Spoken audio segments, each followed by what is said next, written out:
Hello everyone, welcome to EduTab. So in today's session we are going to discuss the Banking Laws Amendment Bill 2024. तो अभी recently Lok Sabha में ये bill pass हुआ है, banking laws amendment bill 2024। और अगर ये राज्यसभा में भी पास हो जाता है और इसे प्रेसिडेंट असेंट मिल जाता है तो फिर ये एक्ट बन जाएगा। और जब ये एक्ट बन जाएगा it will be impacting both your JAIIB and CAIIB syllabus. तो जो ये सारे प्रोविजंस लाएंगे वो हमारे लिए इंपॉर्टेंट है, ताकि जैसी एक्ट बने अकॉर्डिंगली आपको अपना जैब और कैप का जो सिलेबस है उसमें भी चेंजेस करने पड़ेंगे। ठीक है, वहां पे भी आपको जो भी आपका मटेरियल है उसमें आपको चेंजेस करने पड़ेंगे। तो ये जो बिल लाया गया है बैंकिंग लॉज अमेंडमेंट बिल, इसके थ्रू 5 एक्ट्स में 19 अमेंडमेंट्स लाई जाएंगी। RBI act, banking regulation act, state bank of India act, banking companies acquisition and transfer of undertaking act 1970 and 1980, इनमें चेंजेस लाने की बात करी जा रही है, जिससे कि निर्मला सीतारमन जो हमारी फाइनेंस मिनिस्टर हैं उन्होंने बोला है कि कंप्लायंस इजी रहेगा, बेटर रेगुलेशन, एफिशिएंट ऑडिटिंग होगा और मल्टी स्टेट कोऑपरेटिव्स के लिए भी थोड़े से बेनिफिट्स लाए गए हैं। तो क्या चेंजेस लाए गए हैं? सबसे पहले डायरेक्टर्स के टेन्योर की बात करते हैं। ये जो स्पेसिफिक अपडेट है ये सिर्फ कोऑपरेटिव बैंक्स के लिए होगा। अभी ये प्रोविजन है कि अगर आप एक बैंक में डायरेक्टर हैं, अपार्ट फ्रॉम चेयरमैन या होल टाइम डायरेक्टर, अगर आप एक नॉर्मल डायरेक्टर हैं तो आप कंसेक्यूटिवली 8 साल यानी कि लगातार 8 साल से ज़्यादा आप उस पद पे नहीं रह सकते हैं। लेकिन अभी हम इस बिल के थ्रू ये प्रपोजल लेके आए हैं कि जो कोऑपरेटिव बैंक्स हैं उनके डायरेक्टर्स के लिए इस लिमिट को बढ़ा के 8 से 10 कर दिया जाए, 8 साल से 10 साल कर दिया जाए कि 10 साल तक लगातार वो डायरेक्टर रह सके। ठीक है, उसके बाद अगला है prohibition on common directors in case of cooperative banks. अभी अगर आप एक बैंक के बोर्ड में काम करते हैं तो आप दूसरे बैंक के बोर्ड पे एज अ डायरेक्टर नहीं सर्व कर सकते हैं। लेकिन ये जो एग्जाम्पशन यहाँ पे एक मिलती है, आरबीआई अगर किसी डायरेक्टर को अपॉइंट करता है बैंक के बोर्ड पे तो उस पे ये प्रोहिबिशन लागू नहीं होता है कि वो एक बैंक के बोर्ड पे तो दूसरे पे नहीं हो सकता, ये बाकियों के लिए है। तो ये जो एग्जाम्पशन है ये हम एक्सटेंड करना चाह रहे हैं कोऑपरेटिव बैंक्स के डायरेक्टर्स के लिए। इसके थ्रू हम ये लाना चाह रहे हैं कि अगर आप एक सेंट्रल कोऑपरेटिव बैंक में डायरेक्टर हैं तो आप एक स्टेट कोऑपरेटिव बैंक के बोर्ड पे भी डायरेक्टर बन सकते हो। तो ये एक प्रोविजन लाने की कोशिश करी जा रही है। ओके, उसके बाद सब्सटेंशियल इंटरेस्ट की बात करते हैं। सब्सटेंशियल इंटरेस्ट का मतलब होता है कि अगर मैं एक कंपनी में 5 लाख रुपए के शेयर्स होल्ड करती हूँ या फिर 10% of paid up share capital which ever is less अगर मैं होल्ड करती हूँ तो माना जाएगा कि मैं सब्सटेंशियल इंटरेस्ट है मेरा कंपनी में, चाहे वो शेयर्स मैंने अकेले होल्ड किए हैं, अपने स्पाउस के साथ होल्ड किए हैं, कलेक्टिवली, इंडिविजुअली या मेरे माइनर चाइल्ड के नाम पे है, माना जाएगा कि मेरा सब्सटेंशियल इंटरेस्ट है। So this may be held by individual या स्पाउस या माइनर चाइल्ड, कलेक्टिवली या इंडिविजुअली। हो सकता है कि मैं नहीं, मेरे स्पाउस के पास शेयर्स हैं या मेरे माइनर चाइल्ड के पास शेयर्स हैं, आधे मेरे पास हैं आधे उनके पास हैं, या सिर्फ उनके पास हैं या सिर्फ मेरे पास शेयर्स हैं, लेकिन फिर भी मेरा सब्सटेंशियल इंटरेस्ट माना जाएगा अगर 5 लाख रुपए के शेयर है या 10% of paid capital which ever is less. अब ये जो 5 लाख रुपए का अमाउंट है ये 1968 में डिटर्मिन किया गया था, सब्सटेंशियल इंटरेस्ट का जो प्रोविजन के लिए अमाउंट 5 लाख रुपीज, तो वो बहुत पुरानी बात है। अब इस अमाउंट को इंक्रीज करने की कोशिश की जा रही है टू 2 करोड़ रुपीज। ठीक है, इसे चेंज करने की कोशिश की जा रही है। सब्सटेंशियल इंटरेस्ट का मतलब होता है a term used in banking law to define the threshold of interest or ownership in a bank that qualifies for significant influence।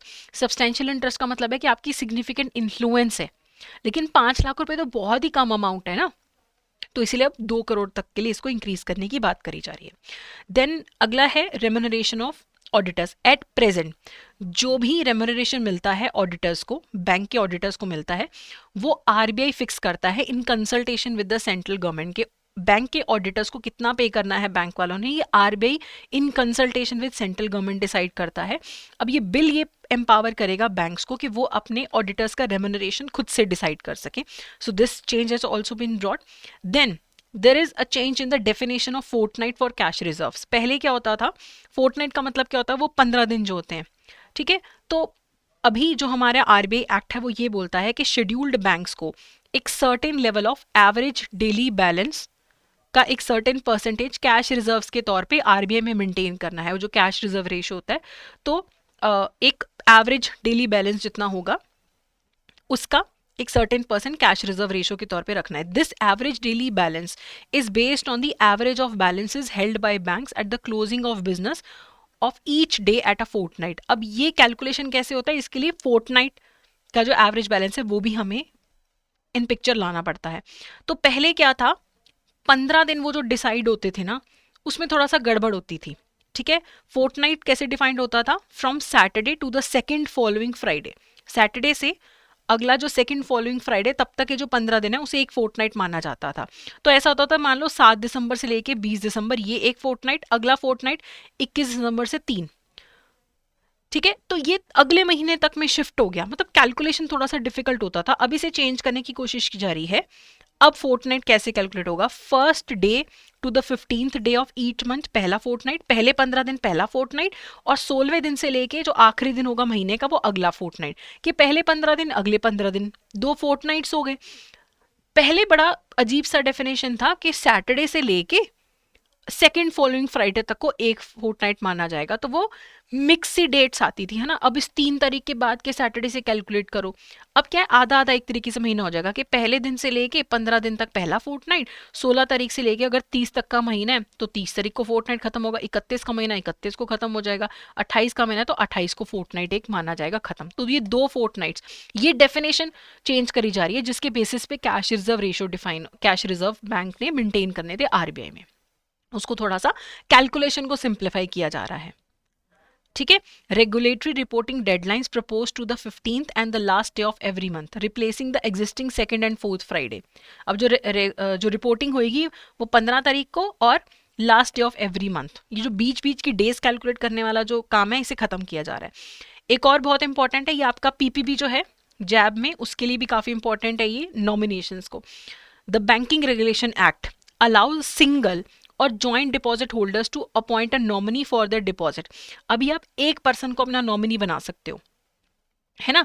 Such a nominee can also be appointed for items left in custody for bank और for a locker hired for a bank. The nominee can access the deposit articles और locker in case of death of the person. तो अभी आप single account है, joint account है, locker है, आप एक पर्सन को नॉमिनेट कर सकते हो। ठीक है, अब बिल जो है ये क्या चेंज लाना चाह रहा है, अप टू 4 नॉमिनीज अलाउ किए जाएंगे, अप टू 4 नॉमिनीज आपको अलाउ किए जाएंगे।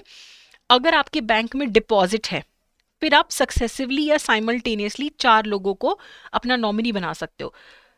साइमल्टेनियसली का मतलब क्या है, अगर मैंने ए बी सी 3 लोगों को अपना नॉमिनी बनाया तो ये तीनों मेरे नॉमिनी हैं एक साथ सक्सेसिवली। साइमल्टेनियसली का मतलब है पहला मेरा नॉमिनी ए है, अगर ए नहीं है तो बी, अगर बी नहीं है तो सी, ये है सक्सेसिवली।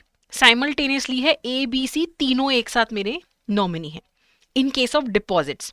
लेकिन अगर आप डिपॉजिट्स के अलावा मानो लॉकर फैसिलिटी वगैरह के लिए किसी को नॉमिनेट करना चाह रहे हो तो वहां पे आपको दोनों ऑप्शंस अवेलेबल नहीं होंगी, सक्सेसिव और साइमल्टेनियसली की।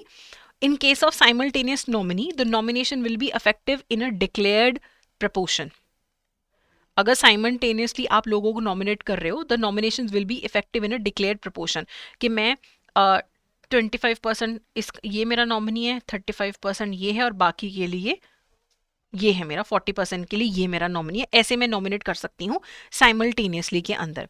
सक्सेसिव के अंदर क्या होगा, ऑर्डर होगा कि पहले ये है, अगर ये भी अवेलेबल नहीं है तो फिर ये, अगर ये भी अवेलेबल नहीं है तो फिर ये होगा। ओके, ये हमारे पास ऑप्शन अभी अवेलेबल है डिपॉजिट्स के केस के अंदर। डिपॉजिट्स के केस में ये जो ऑप्शन है वो अलाउ किया जा रहा है कि आपको 4 नॉमिनेशंस जो हैं वो अलाउ किए जा रहे हैं साइमल्टेनियसली एंड सक्सेसिवली। ओके, चलिए, हाउएवर ये एक्ट में ये भी स्पेसिफाई किया जा रहा है, जो अमेंडमेंट बिल लाया जा रहा है, that the articles kept in the safe custody और safe lockers only successive nominations will be allowed. Deposits में तो आपको ऑप्शन होगा सक्सेसिवली और साइमल्टेनियसली दोनों का, ठीक है। लेकिन जो आपका आपने कोई लॉकर फैसिलिटी ली है, सेफ कस्टडी में बैंक में कुछ रखा है, वहां पे सिर्फ सक्सेसिव अलाउड होगा, साइमल्टेनियस अलाउड नहीं होगा। इसके पीछे लॉजिक भी देख लो ना, अगर मान लो मेरा कोई एक बहुत महंगा आर्टिकल है जो मैंने बैंक के लॉकर में रखा है, अगर मेरी डेथ हो जाती है तो 3 लोग आपस में कैसे डिवाइड करेंगे, तो इसमें आपको सिर्फ सक्सेसिव अलाउ किया जा रहा है लॉकर वाले के अंदर। ये नया ऑल्टरेशन लाने की कोशिश की जा रही है। देन अगला है settlement of unclaimed amounts. SBI act और बैंकिंग कंपनीज एक्ट जो है 1970 वाला, 1980 वाला, वो ये अलाउ करता है ट्रांसफरिंग अनपेड और unclaimed dividend to unpaid dividend amount. अगर मुझे कहीं से डिविडेंड मिला, ठीक है, एक कंपनी ने डिविडेंड डिक्लेयर कर दिया, मान लो बैंकिंग कंपनी ने ही डिविडेंड डिक्लेयर कर दिया, और वो अनपेड है या अनक्लेम्ड है, तो वो सारा पैसा कहाँ चला जाता था? अनपेड डिविडेंड अमाउंट में। और अगर 7 साल तक कोई भी डिविडेंड क्लेम करने नहीं आता था, तो वो पैसा investor education and protection fund में चला जाता था।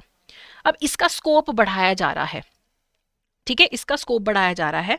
अब shares for which dividend has not been paid to और क्लेम्ड फॉर 7 कंसेक्यूटिव ईयर्स, अगर अब कोई शेयर्स है for which dividend has not been paid or claimed for 7 consecutive years, or any interest or redemption amount for bonds पे कोई interest amount है, bonds का कोई redemption amount है, वो अगर 7 साल तक claim नहीं किया जाता है, वो भी investor education and protection fund में चला जाएगा, ठीक है। Any person whose shares or unclaimed unpaid money is transferred to IEPF can claim the transfer or refund. एक बार investor education and protection fund में चला गया, तो अगर बाद में वो जो पर्सन है जिसका पैसा है वो क्लेम करना चाहे, वो कर सकता है, ठीक है। An unpaid dividend account is a special bank account that a company must open to hold any dividends that are not paid और क्लेम्ड विद इन 30 डेज। एक बार कंपनी कोई भी डिविडेंड डिक्लेयर करती है, तो 30 डेज के अंदर अंदर या तो उनको पे करना होता है, या जो क्लेम कर रहा है उसको लेके जाना होता है वो पैसा। अगर 30 डेज तक वो अनपेड रहता है, तो फिर वो कहाँ चला जाता है? अनपेड डिविडेंड अमाउंट में। और 7 साल तक अगर कोई क्लेम नहीं करने आता या नहीं पे होता, तो फिर investor education and protection fund में चला जाता है। इसे डेफ के साथ कंपेयर मत करो। Depositor education and awareness fund is different, कि मेरे अकाउंट में पैसे पड़े हैं, मैं क्लेम नहीं करे 10 साल, वो डेफ में चला जाता है, 10 साल है वहां पे। यहाँ पे अगर कोई अनक्लेम्ड डिविडेंड है, कोई अनक्लेम्ड डिविडेंड का अमाउंट है, वो जाता होता है आईपीएफ के अंदर। लेकिन अगर अब ये भी बिल पास हो जाता है, तो फिर यहाँ पे कुछ चेंजेस किए गए हैं। Shares for which dividend has not been paid and जो बॉन्ड्स पे कोई अमाउंट है, वो सारा भी आईपीएफ में चला जाया करेगा, ठीक है। चलिए, तो ये फिर हमारा सेशन था जिसमें हमने कुछ इम्पोर्टेंट जानकारी है जो आपके एग्जाम के लिए इम्पोर्टेंट है, जो आपको पूछा जा सकता है। अभी आप इसको सेव करके रख सकते हैं, लेकिन फ्यूचर में जब भी ये पास हो जाएगा, जब ये एक्ट बन जाएगा, तब ये सारी चीज़ें आपके सिलेबस को भी इम्पैक्ट करेंगे, ठीक है। तो ये था हमारा आज का session. That's it for today. Thank you so much.